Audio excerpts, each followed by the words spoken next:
What's up? Today we are doing a recap of the best manhwa released this year, The Haunted Mansion, or In the House of the Damned as some may know it.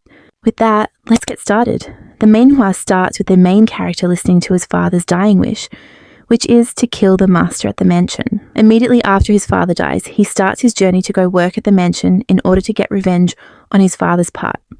We see him get warned that the master is a hideous monster that has hereditary issues, as some rumours in the city say. Those rumours doesn't make him get back on his decision, so he finally arrives at the mansion.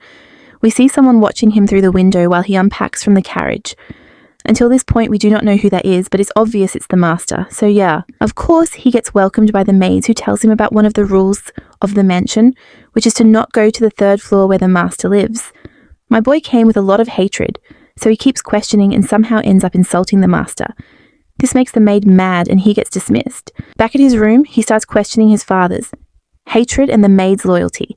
We get to see his memory of his father and we get to see his dad, who looks exactly like adult him. His head and then rewinds one of the rules that said to not step outside of his designated maid zone, and we see him inside the master's room. Breaking that rule, he immediately tries to attack the master. He couldn't kill the master, and somehow at that moment he was like, "Oh wait, he is not really ugly, he is beauty. Talk about pretty privilege, lol." Then the master was like, "Wait, why are you not killing me right now?" So he tries a second time and his body freezes. His heart starts palpitating. So either maybe the master casted a spell on him which was not true. So what does he do next, you may ask? He kisses the master. He himself couldn't understand what possessed him, so he just moves with the flow. Fast forward, we see him back at his room with a bruise on his stomach and him reflecting on what he did yesterday. He seems confused as to why he did that, and it's rewinded that he tried to lick and touch the master all over the body, which disappointed the master, but he was not surprised, lol. The master somehow guesses that he was sent by his father, Alberto, to kill him, because the main character and his dad looked so much alike.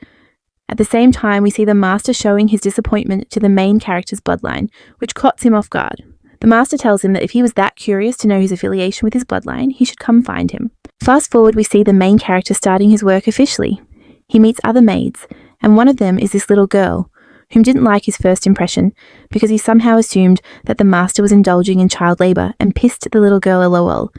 There is not so much about the maids, except that they are cheery, kind, and most of all very loyal towards their master, which in turn again makes him question everything that his dad told him about the mansion and the master. Albert is his name, by the way.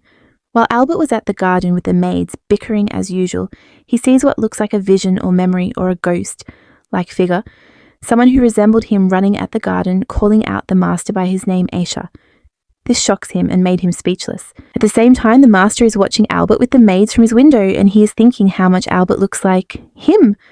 The him he is talking about here is Albert's dad, but he will change his mind. You just wait. Anyways, next scene we see our good guy Albert telling us how he dreams of the master these days after their meeting. And in his dream, the master is happy and they both loved each other, so much so that he wanted to give him the world. It's not a dream per se, but a memory he is seeing. He snaps out of the dream and he reminds himself of why he is here. At the same time, his heart is not. Because all of his being refuses to harm the master. This pisses him off and the master somehow appears and he starts going off on him. He laments to him why he can't kill him, and somehow the interaction becomes intimate. This shows that it's a dream because the master is not saying anything at all. The only time he does the talking is him scolding Albert to not be so informal towards him. LOL. Albert was fed up, and at this point he was like, fuck it. I ain't doing no revenge, I'm enjoying this bussy LOL. He also confirms that it was all his imagination and nothing was real. After this, Albert becomes a different person. Suddenly he is nice to the maids, taking his job seriously, and he even apologizes to the little girl he offended. He also somehow does not hate the master anymore because of his urge to want to love and get close to the master. Fast forward, Albert has to meet Margaret, the head maid, to discuss about the job, and through one of the maids, he finds out that Margaret served the master for 50 years. Albert then starts thinking that if that were true, doesn't it mean that the master should have been the same age as his dad? While he was lost at his thought, the master courts him and they end up interacting normally. It's like they both forgot they wanted to kill each other last night. LOL. Their whole interaction was cute though. Albert asked the master if he had a relationship with his dad and that he was curious of his age. The master refuses to answer the first question, but he wanted to show him his age by demonstrating physically. In short, he cuts his finger and it immediately heals. The master finally reveals to Albert that he is an immortal monster or a vampire. While Albert was still shocked, the master bites him at the neck. This catches Albert by surprise, and he makes an expression that reminded the master about Albert's father. We come to know that Albert's father was a toxic asshole who threatened the master with his life if he doesn't make him an immortal. It's clear that he was jealous that another Blake family member will replace him one day. While they were talking, it starts to heavily rain. The master starts hyperventilating, which is a clear evidence of an underlying trauma. Apparently, he is traumatized by his mother, who committed on a rainy day. To not look so weak in front of Albert, the master tries to chase him away. Albert, even though worried, he tries to leave as ordered by the master. The master, who was scared at that time, changed his mind and begs Albert to not leave him alone. So cute. He even hugs him from behind, which was so sweet. Albert, on the other hand, is going crazy. His heart starts beating so fast. He starts hearing internal voices that is telling him to love the master and stay with him. So he kisses him, and you know what happens after that? They do it. While they were in the act, we see the master remembering someone who looks exactly like Albert crying and saying that he is sad because he is going to die and leave the master behind. And the master urges him to leave. Not like leave as in go die alone on your own, but you know what he means. The master is clearly sad too. The following morning they wake up and Albert is seething with jealousy that the other Blakes have already shared intimacy with the master. Like, boy, if anyone has to be jealous, it's the people that came before you, LOL. Albert helps the master change clothes and he sees so many scars on the master. He finds out that at least there is something that the master can't heal.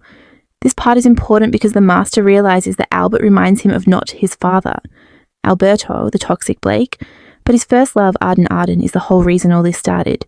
I mean, the Blakes showing up at the mansion and all. We see the similarities between Arden and Albert. They look exactly the same, except Arden has a beauty mark on his chin. Anyways, the ghost of Arden appears and asks the master if the scars hurt a lot. The master gets emotional and tells Arden to leave. I need to make one thing clear. Arden is not an evil ghost or spirit. And the master and Albert do not see him often. He only appears when emotions are involved, from what I have understood.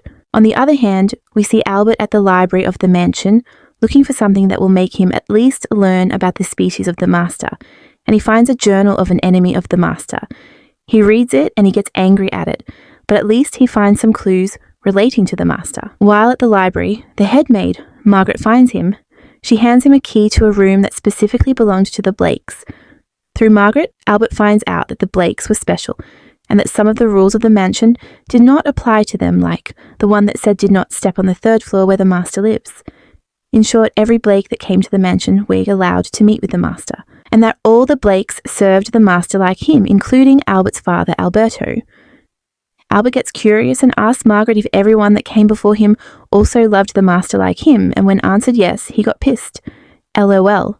Albert starts thinking that there is no way everyone that came before him felt the same emotions as him, which is later revealed to be true, because the ones that came before him and after Arden were only doing it as a duty and not as genuine love, like his father Alberto. The internal voice tells him that his emotions were genuine, but Albert starts doubting his love for the master, and that he might acting only as a sense of duty towards the master, and that it's just what others also felt towards the master. Albert is then guided to the room, whose key he was given, and we see him thinking that something is guiding him towards the room, telling him to not give up. We see him reflecting on what his dad used to tell him, and that he finally understood.